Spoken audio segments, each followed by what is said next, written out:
नमस्कार। हम लोग जो स्पोर्ट्स कोटा प्लेलिस्ट के अंदर हमारा स्पोर्ट्स कोटा है, उसके बारे में जो डिस्कस कर रहे हैं, उसके अंदर आज हम एक ऐसे बंदे से डिस्कशन करना चाहते हैं जो डीओपीटी यानी जो सेंट्रल गवर्नमेंट का डीओपीटी है, उसके उसके अंदर जो सीसीएससी भी होता है, उसके कन्वेनर हैं इंडिया के। उनका नाम है हनीश सिंह। तो आइए हनीश, आपसे हम बात करते हैं कि स्पोर्ट्स कोटा के अंदर क्या क्या पोजीशंस होती हैं जहाँ पे स्पोर्ट्स कोटा निकलता है, कौन से डिपार्टमेंट में, और तुम्हारे यहाँ इनकम टैक्स में किस तरीके से निकलता है कोटा? पहले मैं बहुत बहुत धन्यवाद देता हूँ नामा सर को कि उन्होंने मुझे मौका दिया बताने का, ताकि स्पोर्ट्समैन के पास ये सारी चीज़ें इन्फॉर्मेशन हो जाए कि कौन कौन से स्पोर्ट्स रिक्रूटमेंट होते हैं। तो मैं अभी ऑल इंडिया सिविल सर्विस में बास्केटबॉल कन्वीनर हूँ, जो 2 साल के लिए अपॉइंट होता है। और जो स्पोर्ट्समैन के लिए वैकेंसीज़ की बात करी है इन्होंने, तो मैं अभी करंटली मैं इनकम टैक्स डिपार्टमेंट दिल्ली में अपॉइंटेड हूँ और मैंने चेन्नई में ज्वाइन किया था स्पोर्ट्स कोटे से। तो रीजनल स्पोर्ट्स बोर्ड होते हैं, जैसे इनकम टैक्स है, कस्टम है, सेंटर एक्साइज है, पोस्टल है, तो इसमें स्पोर्ट्स कोटे की वैकेंसी होती है।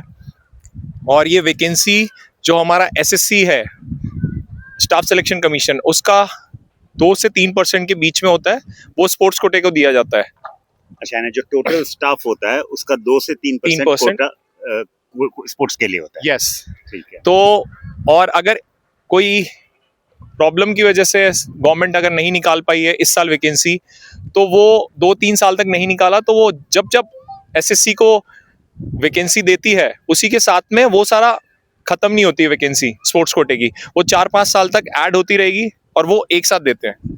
इसका मतलब आपके यहाँ लैप्स नहीं होती वैकेंसी? Yes. वो एक्यूमुलेट होती रहती है। Correct. और जैसे मान लो 5 वैकेंसी अभी निकली, 10 नेक्स्ट ईयर, लेकिन नहीं हुई तो थर्ड ईयर में 15 प्लस जो उस साल की होंगी उतनी वैकेंसी हो जाएंगी, है ना? यही कहना है ना? यस। हाँ हाँ।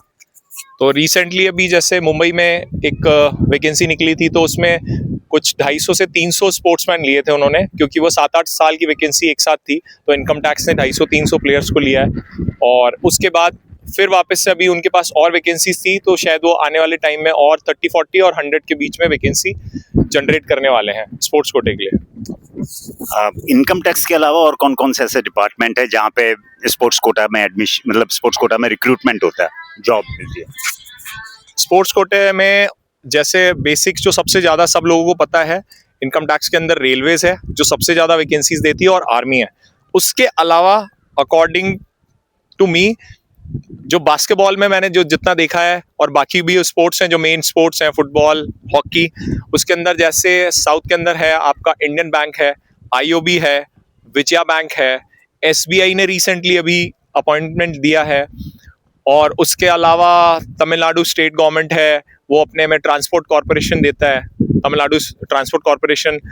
और पुलिस है, जो अभी रिसेंटली आपने सुना होगा, पंजाब पुलिस देती है, राजस्थान पुलिस देती है, यूपी पुलिस है। और पीयूसी के अंदर आपको ओएनजीसी के अंदर है, बीएचईएल है, ये भी sports quota public sector unit की बात। Yes, correct. तो ओएनजीसी हो गई, बीएचईएल हो गई, एसएआईएल हो गई, जीएआईएल हो गई। हाँ। अच्छा। तो आपको जैसे पता है क्रिकेट के अंदर जो शायद विराट कोहली है, वो एनजीसी में, और मैक्सिमम वो इंटरनेशनल प्लेयर को प्रेफर करते हैं जो इंडिया टीम को रिप्रेजेंट कर रहे हैं। और अभी रिसेंटली इनकम टैक्स में 10 सालों में बहुत ज़्यादा वैकेंसी निकली है, और बाकी प्राइवेट बैंक्स बहुत सारे देते हैं वैकेंसीज, एसबीआई है, और स्टेट गवर्नमेंट अपने अपने जैसे केरला में है, केरला इलेक्ट्रिसिटी बोर्ड है, उनकी गर्ल्स और बॉयज वुमेन टीम दोनों है। और चेन्नई के अंदर चेन्नई पोर्ट भी है। तो ऐसी हर स्टेट थोड़ा बहुत एफर्ट करेगा तो स्पोर्ट्समैन के लिए और ज़्यादा वैकेंसी जनरेट हो सकती है। ये बहुत अच्छी जानकारी दी हनीश सिंह जी ने, जिन्होंने बताया कि रिक्रूटमेंट कैसे होती है डीओपीटी और अकॉर्डिंग टू सेंट्रल गवर्नमेंट के अंदर। तो इन्होंने बताया कि अपने इनकम टैक्स डिपार्टमेंट में भी हैं, बैंक्स के अंदर भी वैकेंसी हैं, आर्म्ड फोर्सेस के अंदर भी वैकेंसी हैं, पीएसयू पब्लिक सेक्टर यूनिट्स के अंदर भी वैकेंसी हैं। क्या जो नए बच्चे हैं, जो लोग अभी जॉब नहीं करना चाहते पर अपने उनको कोई ग्रांट कोई देती है एयर इंडिया, या जैसे आप मुझे बता रहे थे अपने डिस्कशन में? जैसे आपको पता है हर किसी के लिए पॉसिबिलिटी नहीं है स्पोर्ट्समैन के लिए कि अच्छा हो और उसकी फाइनेंशियल बैकग्राउंड बहुत अच्छा हो। तो उसके लिए गवर्नमेंट ने, जैसे ओएनजीसी है, वो उनको स्कॉलरशिप देता है पर मंथ 20,000-25,000। और उसके अलावा एयर इंडिया है, और साइज से भी जो अब रिसेंटली जो अब शुरू हुआ है खेलो इंडिया, उसके अकॉर्डिंग बच्चों को स्कॉलरशिप मिलती है, जिन्होंने मंथली कुछ स्टाइपेंड मिलता है 15,000 से 20,000, प्लस उन्हें किट, ट्रैक सूट और जो भी स्पोर्ट्स इक्विपमेंट की जरूरत पड़ती है वो उन्हें प्रोवाइड किया जाता है। इवन उनको अकेडमी में जो प्रैक्टिस के लिए वो अकेडमी भी प्रोवाइड करते हैं और उनका वहीं पे एडमिशन भी होता है, ताकि वो उन्हें पीछे से कोई बर्डन ना हो किसी भी फाइनेंशियल इक्विपमेंट से और फाइनेंशियल चीज के लिए।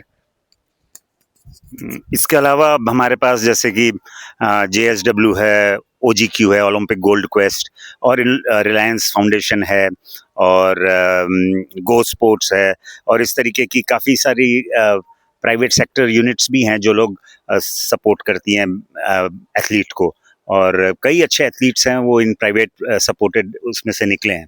तो ये आपने देखा इसके अंदर हमारे वीडियो में कि किस तरीके से अनिश सिंह जी ने बहुत अच्छे से बताया कि अगर आप स्पोर्ट्समैन हैं, अच्छे मेरिटोरियस स्पोर्ट्समैन हैं, और अगर आप जॉब चाहते हैं तो आपको किन किन एरियाज में, किन किन जगह इंडिया के अंदर government sector, public sector units, armed forces, और कहाँ कहाँ पे वैकेंसीज हैं और कहाँ से बच्चों को सपोर्ट मिल सकता है। इस ऐसी जानकारी अपन और भी ओलंपियन और अलग अलग एथलीट से बात करके आप लोग तक पहुंचाएंगे। आप लोग ये वीडियो देखते रहिए, और अगर आपको कोई भी डाउट है तो कमेंट बॉक्स में अगर आप मेंशन कर देंगे तो मेरे लिए इजी हो जाएगा कि हम उसको आराम से उस एथलीट तक पहुंचा सकें जो अभी अपग्रोइंग एथलीट है। Thank you so much Honey Singh ji. Thank you so much Nama sir. नमस्कार।